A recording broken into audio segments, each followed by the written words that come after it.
Happy Thursday, everyone. Thank you so much for coming out. My name is Krista DeBoer. I'm the co-president of the Food Law Society, and we are thrilled to have Barry Estabrook with us today. And also thrilled to have all of you come out for our first speaker event of the year. Thank you so much. Barry is a James Beard award-winning journalist 2 times. He's also, he was a contributing editor at Gourmet magazine, and his work has also appeared in the New York Times dining section and the New York Times magazine, Men's Health, Gastronomica, TheAtlantic.com, and many other national magazines. He's been anthologized in the Best American Food Writing 2005, 2007, 2008, and 2010. And after today, you want to see more of his work, his James Beard award-winning website is www.politicsoftheplate.com. Please join me in welcoming Barry Estabrook.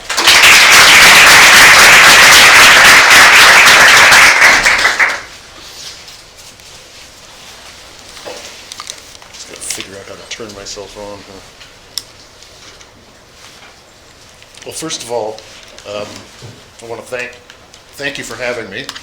Thanks for setting this up, and thank you guys for turning out. I mean, it's terrific. I've spent pretty much a career writing about our food supply, and I think that over the next few decades, it's going to become a critically important issue, and to see so many people here interested in it is absolutely amazing. Congratulations and thank you. The Food Law Society, is that referring to that you get lunch here or that you're interested in? Anyway, what I've done in writing for the past, can everyone hear me? Am I audible? Yeah? Okay.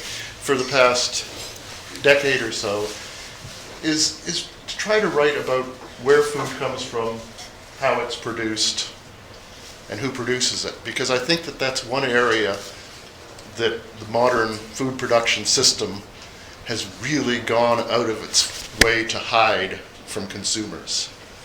I mean, I can't think of any other industry where it's, try to get into a slaughterhouse. No dice. When you go to a grocery store, the last thing they want you to do is really think about where that food came from or how it was produced.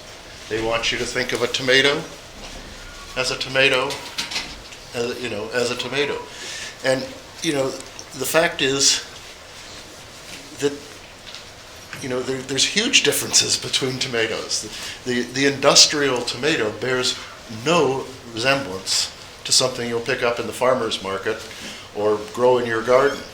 It's devoid of nutrients, much lower nutrition. The tomatoes you could get in the supermarket in the 60s have like a third more vitamin C, a third more niacin.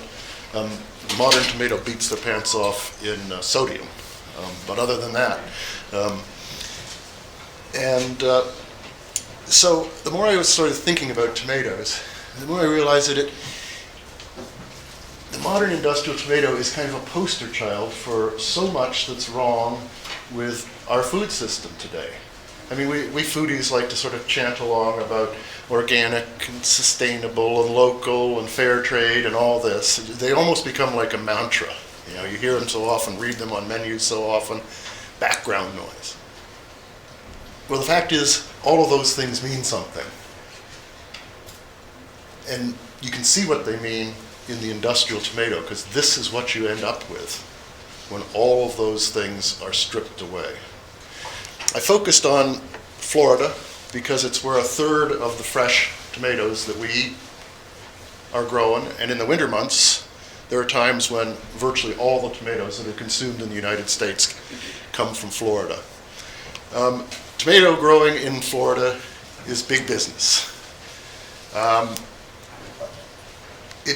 It's close to $600 million in annual sales at the farm gate. And yet it's hugely concentrated and getting more so. There's about a dozen mega farms that control commercial tomato tomato production in Florida. So you can see that, you know, they're 50 million sales each average. So they're very big. One big problem they face is that fresh tomatoes have to be harvested by hand. There's not been a machine invented yet that can harvest fresh tomatoes. Canning tomatoes, which are primarily grown in California, can be harvested by machine. It's because the types of tomatoes they use in canning, all the tomatoes ripen at the same time on the plant, so they can kill the vines and harvest them with a machine. These guys are just like a tomato in your garden. They'll ripen over a period of 5 or 6 weeks. So you have to have someone go in and do that.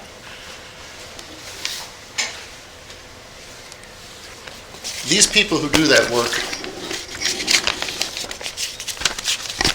toil, I would say, at the very bottom of the legal workforce, the jobs you can legally do in the United States.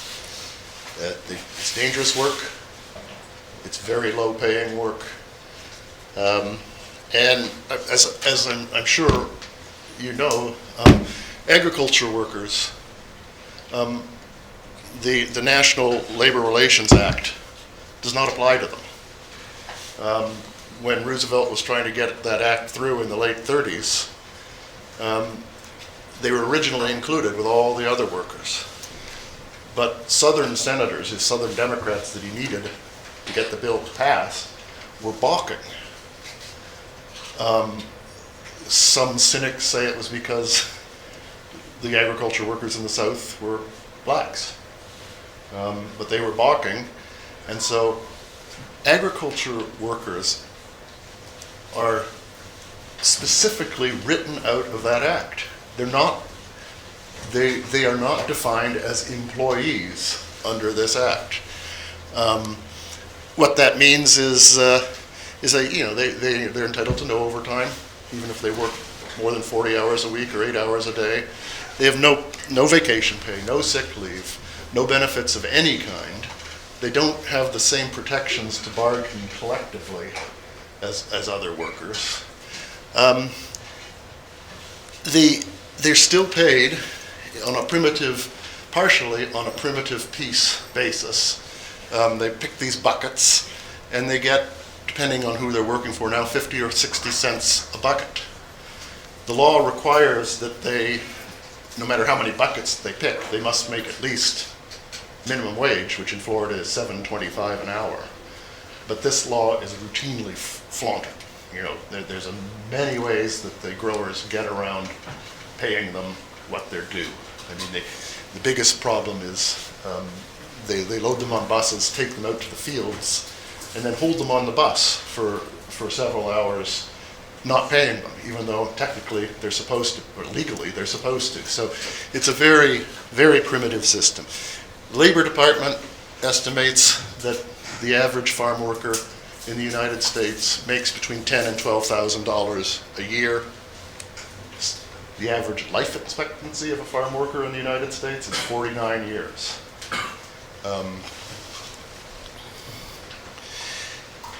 Just to give you a notion, there's 1,500 pounds of tomatoes that this guy picked. He gets $17 for that. He'd have to pick that, you know, before 10 in the morning to be on track to make a minimum wage salary for the day.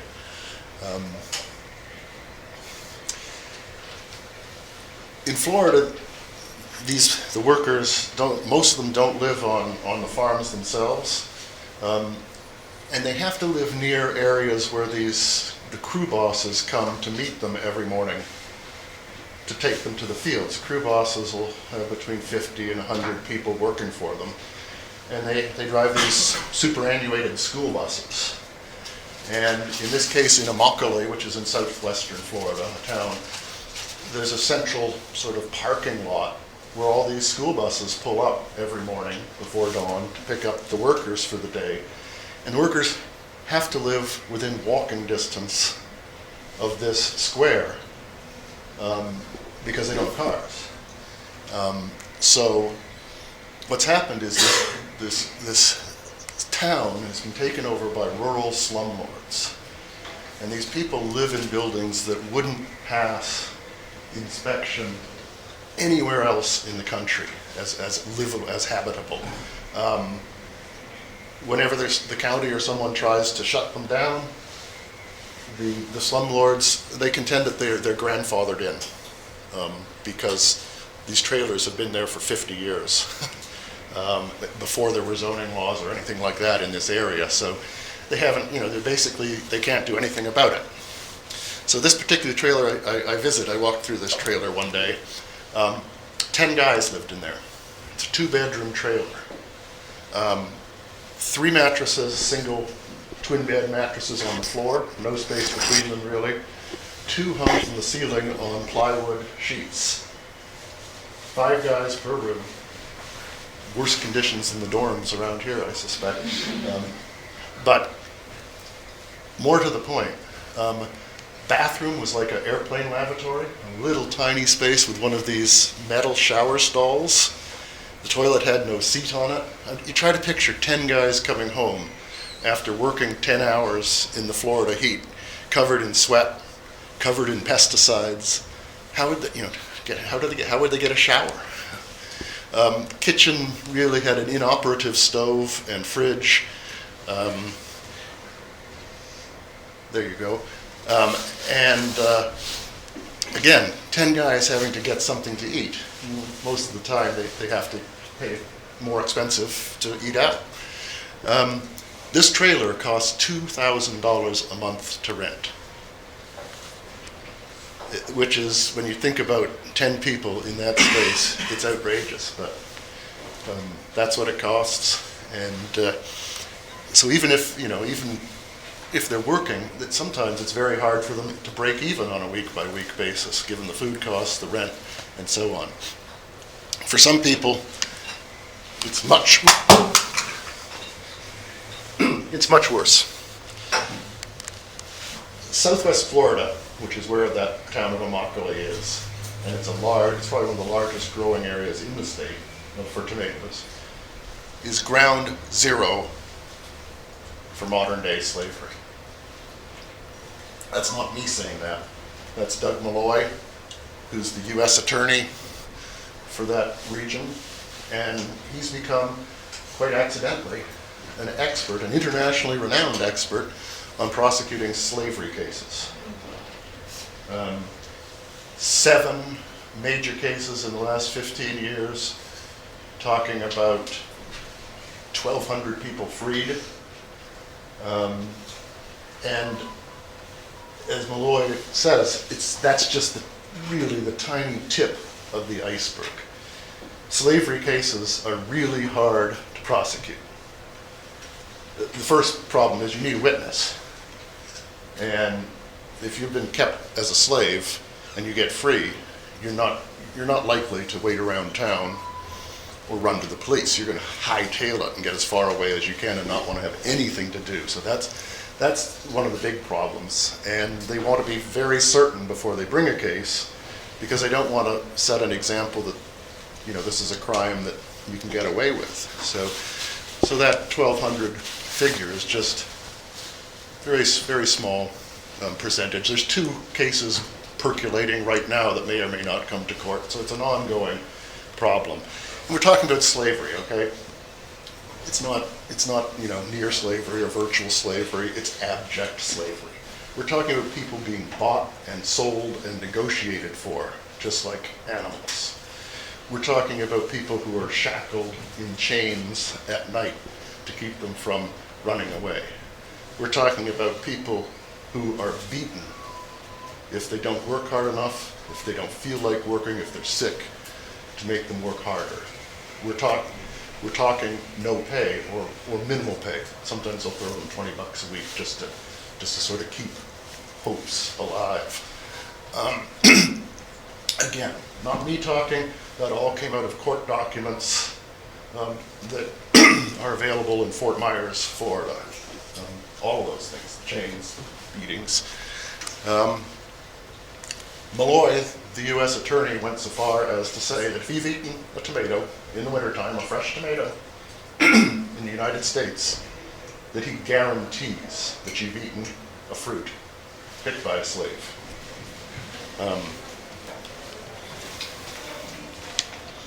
I've killed my little blinker somehow.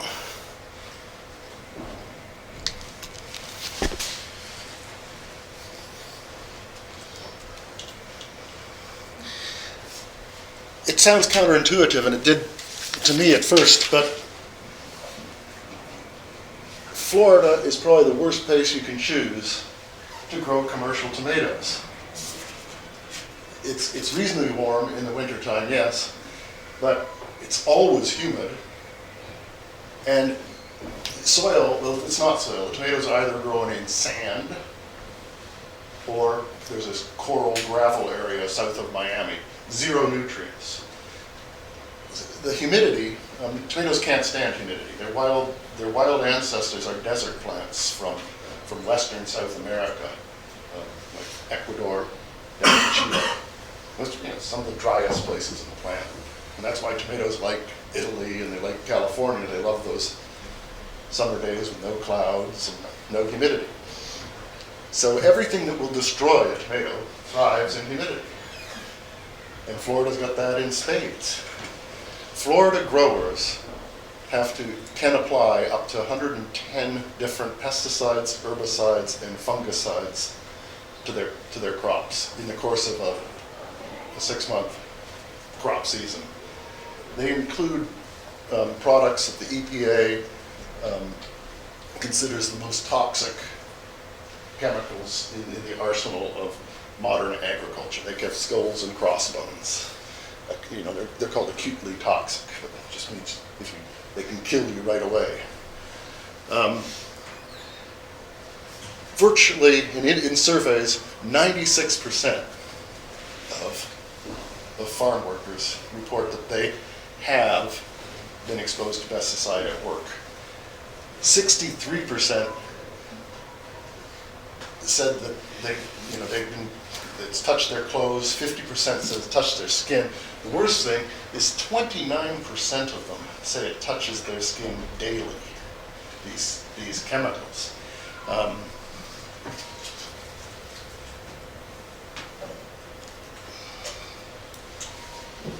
This is Carlitos Herrera. He has neither arms nor legs. A syndrome called Tetra Julia. His mother and 3 of her friends worked in the same tomato fields for the same company, and as it turned out, they lived in the same little worker camp, this dreary little place near Immokalee again. So they were neighbors. They were all 3 expecting babies at the same time. They reported, when they're working, often their eyes would tear up, their throats would burn, rashes would break out, sores would break out on their skin. They were exposed to the point where they were soaking wet with pesticides. This is all illegal, right? You're supposed to allow re-entry periods. Ignored.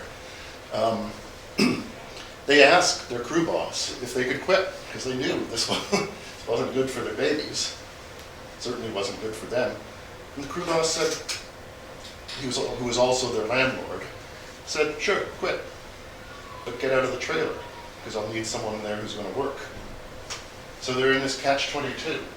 Young women who knew that they were hurting their babies, or could be hurting their babies, yet they needed a place to stay more than ever because of the babies. So they had to work. And they kept working from conception, basically right up almost to delivery. One of the babies was born so badly deformed, the doctors couldn't even determine whether she was a girl or he was a boy. He died. It was a he. He died within a few days. Another baby was born who had a severely deformed jaw. That meant he had to be fed through a plastic tube and was in danger of choking on his tongue. That condition would pass with age. This couple with Carlitos faced a lifetime how do you care for a child if you're that poor, if you have to work that hard? Luckily, a social worker that they were dealing with knew a lawyer in Miami named Andrew Yaffa. And, you know, if you're ever a victim of malpractice or anything like that in Florida, call Yaffa. He's your true, I mean, if you want to send out to central casting for a trial attorney, he's it. He's probably, he was early 40s at the time, really tall and handsome, brushed back hair, little whiff of cologne, you know, $3,000 suit, brand new BMW, you know, and he took the case on. And it was the first time this couple had any luck in their life, because he didn't hold anything back. And interestingly, I guess you guys know more about this than I do, but often you'll try to find out what chemical caused the injury and go after the chemical company. In his case, he decided to put the entire tomato, the way tomatoes were growing, essentially put that on trial. His position was, she was simply exposed to a witch's brew of herbicides throughout her pregnancy, and that's what caused this. And if the farm corporation who was responsible for the land was responsible for what happened. And, you know, he amazingly forced them to settle after a few years. Partially because there were 2 other cases of babies born with this syndrome from the same fields. One had been stillborn, so they didn't know about it. The mother had gone back to Mexico and had him there. So no one knew about it. But you know, he had bought them from all sorts of neurologists and things like that just built his case up, and the company finally settled. And the child will be taken care of, you know, for the money went into a life trust to take care of the child. Mrs. Herrera was able to stay home. Her husband still has to work. They bought a little house in Immokalee, and Carlitos is in school. He's first grade now. Doing fine. He's smart. He's socially well adapted. His mother had a child this spring, perfectly healthy girl. Of course, she wasn't working in the fields.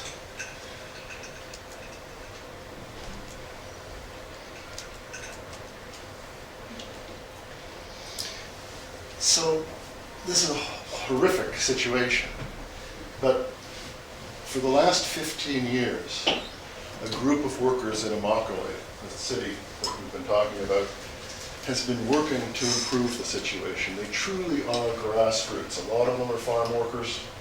Well, they are farm workers, but the key organizers are farm workers and former farm workers. You know, they started out just basically as a group who would go around and dun a crew boss who's a little slow in paying. You know, the 12 of them would go to the guy's door and say, "You haven't paid Hector here his salary this week. Can you get your checkbook out?"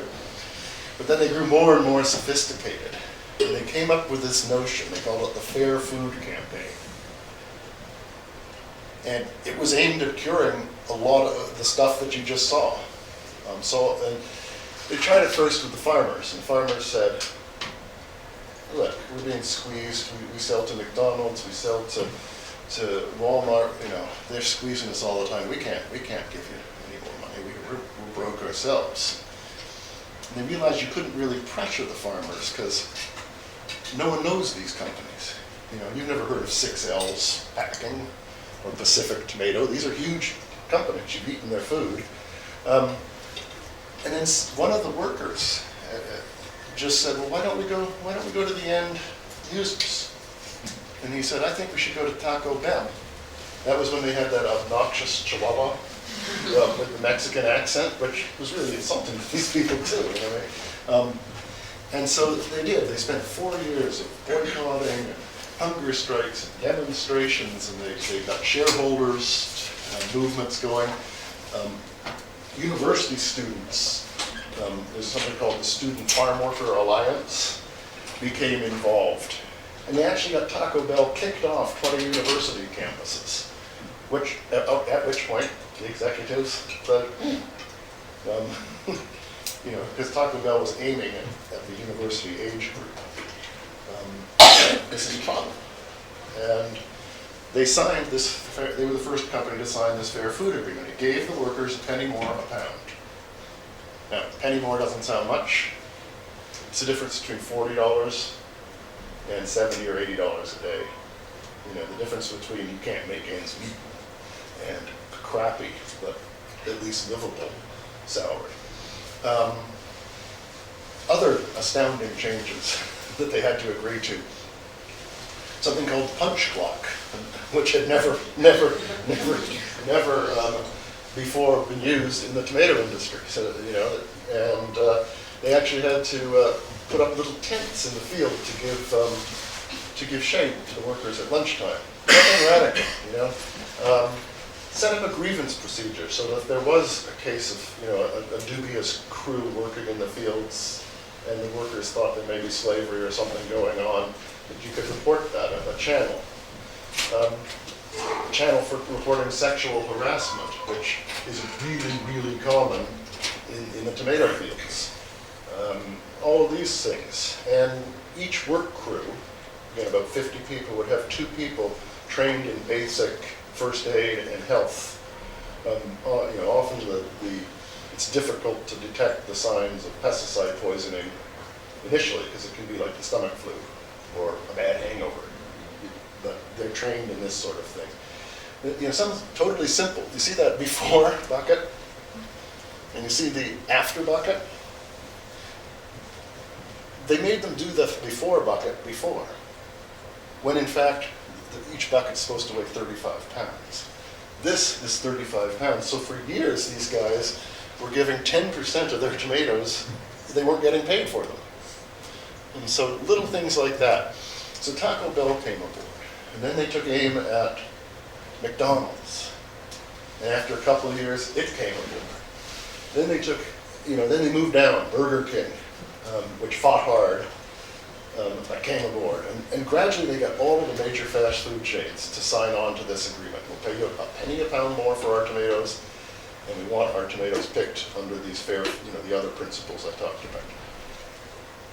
Then they went after the big food service companies, the companies that provide food for corporations, museums, universities, the Sodexco's, the Aramark, the Compass groups. And they finally came aboard. Again, students, because these big companies don't want to lose the contract to Harvard if they have a food service contract here. And if there's a noisy group of students saying, we don't like the conditions in the tomato fields, it's a lot cheaper for them to fix it. Then, a penny pound is nothing to these guys. So they all came aboard, and it was incredible. I went down last spring, or what? No, sorry, I got ahead of myself. They all came aboard, but the tomato growers refused to cooperate. So there was no way to get any of these benefits to the workers. All the tomato growers said, no, we're not going to pass a penny a pound along, and we're not going to agree to any of these conditions. So they were stymied, and the tomato growers dug in for at least 3 years. They had Senate hearings where the growers were raked over the coals. The growers claimed at the Senate hearing, the guy stood up, their representative, and said that their lawyers said that participating in this program would represent a RICO violation.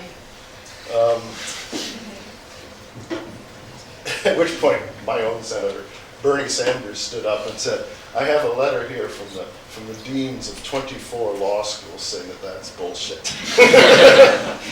And then the guy said, well, we have our own legal counsel who begs to differ. And Sanders said, do you think McDonald's has enough money to afford some pretty good lawyers? They signed this. Maybe you want to check your lawyers out. Anyway, last November, finally, after Hilda Salas went down there the labor secretary, and actually did sort of a day's tour of Immokalee very visibly. Then the tomato growers came up, they said uncle last November, and they came aboard. And so, you know, it's incredible now that these workers, I went through to a big packing plant in April, and with some coalition of Immokalee workers, and you know, we drove right into the plant. One of the guys said, the last time we were here, we were met with armed sheriff's deputies. They drove up to a trailer that had been set up, a big sort of, as a classroom. And they stood and you know, told the workers their rights, told them their responsibilities. They had a lot of fun with these buckets because the workers said, what, we don't have to do that? At the end, there's this big old sort of executive from the tomato company there. And I thought, what's he going to say? He stood up and he passed out his business card. And he just basically said, you know, we're sick of what's going on. We don't want it to happen anymore. And then he went on saying, if you see something, say something. He said, if you don't want to come to me, I understand. You got my card, you can call me. But at least go to the guy next to you, at least tell him. Or if you don't want to tell him, call the coalition of Immokalee workers. Because, you know, we want this thing to stop. It was a sea change. So it's interesting because the tomato growers have gone from probably being the most oppressive farm labor employers in the country to some of the most progressive.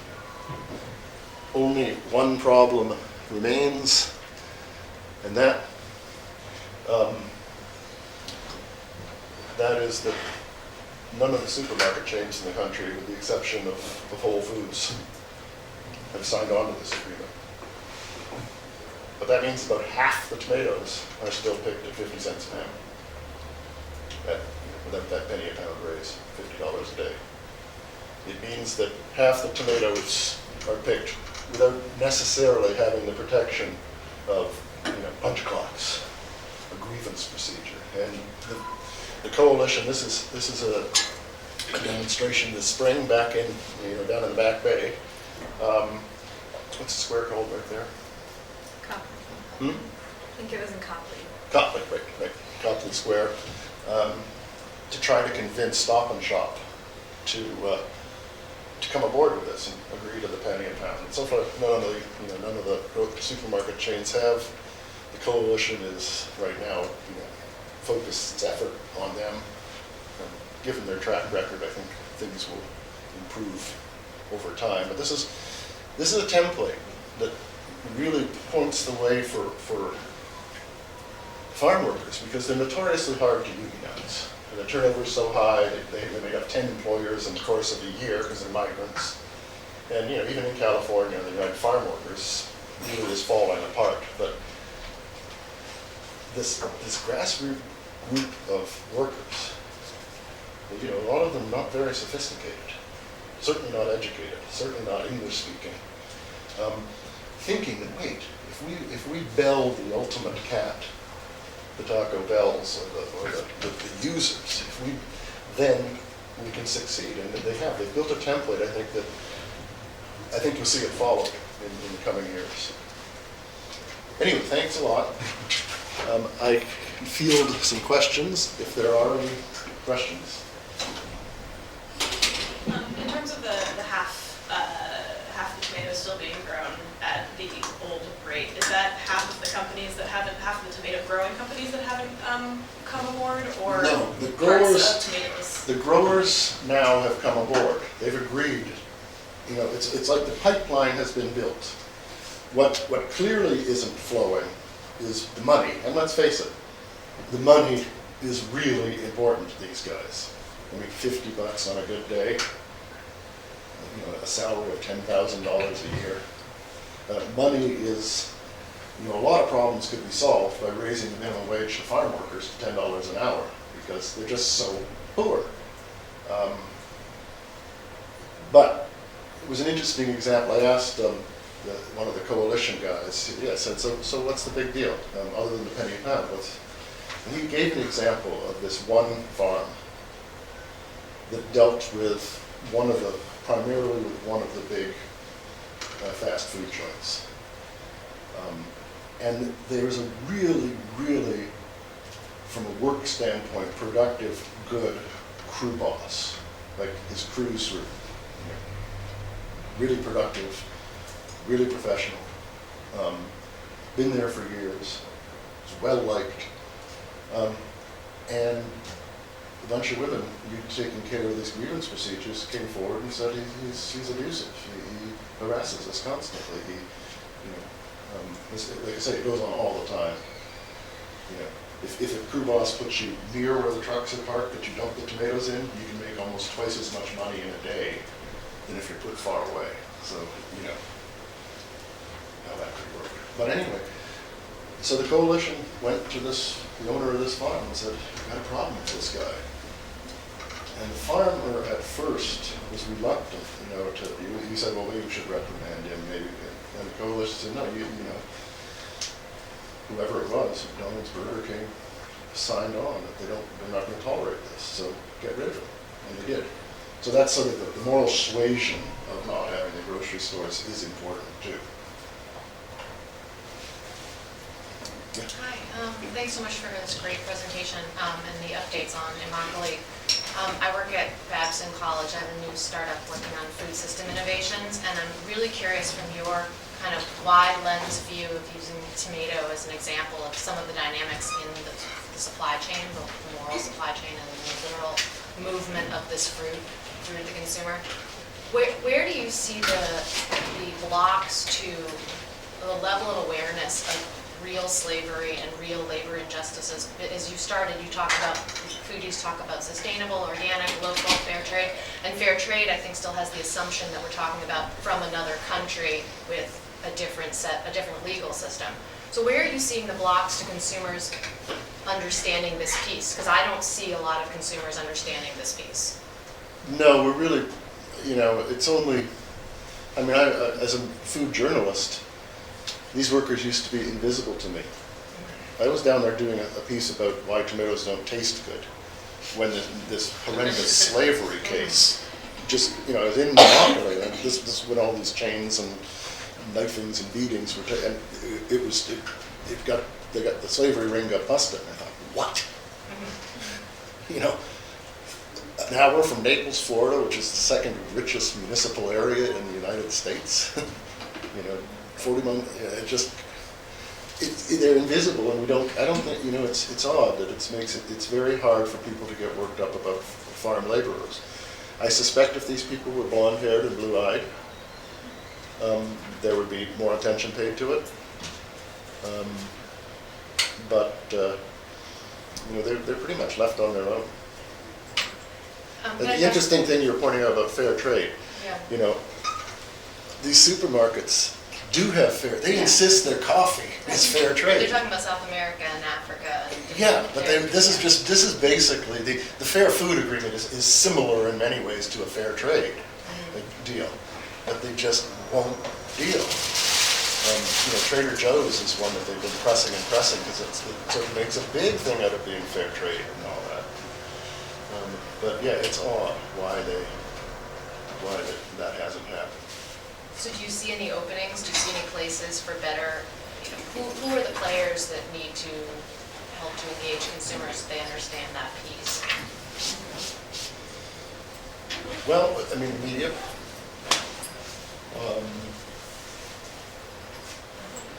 Although it doesn't seem to have a big effect on consumers, to be honest. Again, I think it's a symptom of what I talked about earlier. We've been trained not to want to know where our food comes from. Fine, it's here, I'll eat it. Whether it's a pork chop that's been raised in a hog farm, factory hog farm, or a tomato that's been picked by some guy who's not making minimum wage. We're trained to ignore it. So it's a good question, but I shake my head. Me too. Thank you. Other questions? I have a question. Do you think that, you mentioned the story about that farmer or the executive who kind of changed his tune and was like passing out his business card. And that was surprising to me. I'm wondering if you think that he was sort of an anomaly, because I feel like the tomato growers resisted this for so long. It's hard to believe that they've all kind of all of a sudden thought, oh, actually what we're doing is wrong. I don't think I think, it all built up on them. And what happened was, I think when, Secretary of Labor shows up in Immokalee, and obviously sort of flew the flag, that sent a message. Interestingly, the two companies that were involved in the most recent and most horrific slavery case, which are called Pacific and 6Ls, 6 like letter L's, were among they broke ranks from the pack a month before the rest of them came. But once you had those two big players, the rest had to come because they would lost tons of business to all the fast food places. Why did 6Ls and Pacific do it? Well, I think after being tarred with this Navarrete slavery case, they were vulnerable, and the year 2010 was a horrible year for Florida tomato growers because there had been freezes. So, they've been, had this sort of Navarrete case hanging over them, financial problems, the Labor Department obviously taking an interest. I think those two families said, enough. And, the other tomato companies seem to have come to their senses. And that's, I've talked to the coalition, and I think they realize, obviously it's in their self-interest, but I think they realize that it's not good PR to have, slavery cases making headlines every couple of years. And it doesn't cost them anything really to say, please report this to me. It's not costing them. Somebody else is paying the extra penny a pound. So I think they've changed. I don't think they changed out of the goodness of their hearts. No, I think they changed because they make business sense. So you mentioned that you were initially down there researching an article on why tomatoes don't taste good anymore. Right. And it seems to me that that's a pretty common fragmentation within sort of the foodie movement, that there are people who care a lot about local food and sustainable food. There are people who care a lot about safe food. There are people who care a lot about fair treatment of farm workers. But there does seem to be this fragmentation. You don't hear a lot of celebrity chefs out there talking about how farm workers are treated, but you do hear a lot of them out there talking about preserving heirloom varieties. Do you think that there's a way that we can sort of unify those movements into one kind of maybe more convincing force? I go to a lot of these foodie events, and it's happening more and more that you'll have a panel talking about organics, and another panel talking about food deserts in inner cities, and occasionally some joker talking about farm labor rights. But so there's been some improvement. But if you look at the history of farm work in this country, it's getting worse. I mean, this coalition is one of what they've done, just because it is a template that others could pick up if they wanted to, is really one of the few bright spots. I was talking to Eric Schlosser, the author of Fast Food Nation, and I asked him how are things in the meatpacking plants, because that was the big thing in that book. He said they've just gotten worse, steadily worse, which brings up what you said. Why he made it public? It's horrific. Why don't people get? Yeah. So I mean, just on that point, like presumably it's not just tomato growers that are facing these problems. I mean, you would imagine it would kind of extend to all the different. Yeah, I just used the tomato as a lens because it was sort of this. To me, it's one of the Definitely. So when they got this agreement, I mean, was there any consideration to try to get that fair agreement to extend to all the products that these fast food companies were purchasing, or was it really just confined to their tomato purchases? The coalition of Immokalee workers because that's the main job in the Immokalee area, Yeah. focuses on tomatoes. So do you think that, I mean, are these companies now maybe more receptive to just doing, I mean, it seems like you'd almost just say, okay, well, if you're gonna, do this to treat your tomato. Well, that's what I'm saying. I hope, and I think they are, because they learned. I mean, they didn't, like I said, they didn't come in willingly. They come in because if you're spending hundreds of millions of dollars to have a little girl with red pigtails, or a talking chihuahua, or a clown, a happy clown represent you, you soon realize that it's cheaper to pay an extra penny a pound for your tomatoes than to fight back with all your publicity machinery against this. So I think yes, but it's going to be up to people in those areas to push the cause. The coalition is small. There's only 10 people work there, and it represents a tiny fraction, 30,000 workers. So it's not, there's 2 million farm workers in the country, 1.2 million. So it's.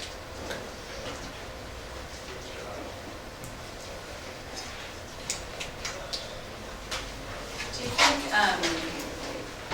legal strategies, litigation are effective in encouraging people to get involved in these kind of issues, or from what you've seen, do you find that, for example, the student groups that you mentioned are much better at sort of galvanizing momentum?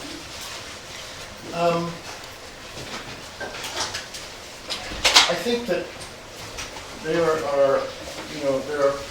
are people down there who are sort of trying to treat the injuries, if you will. Like, there are people down there who are building better worker housing. There's people down there who are building schools, preschools for immigrant children, really nice preschools. There are, many people in rural legal services down there, suing companies if they can find that they've been breaking the law. But they're treating the symptoms.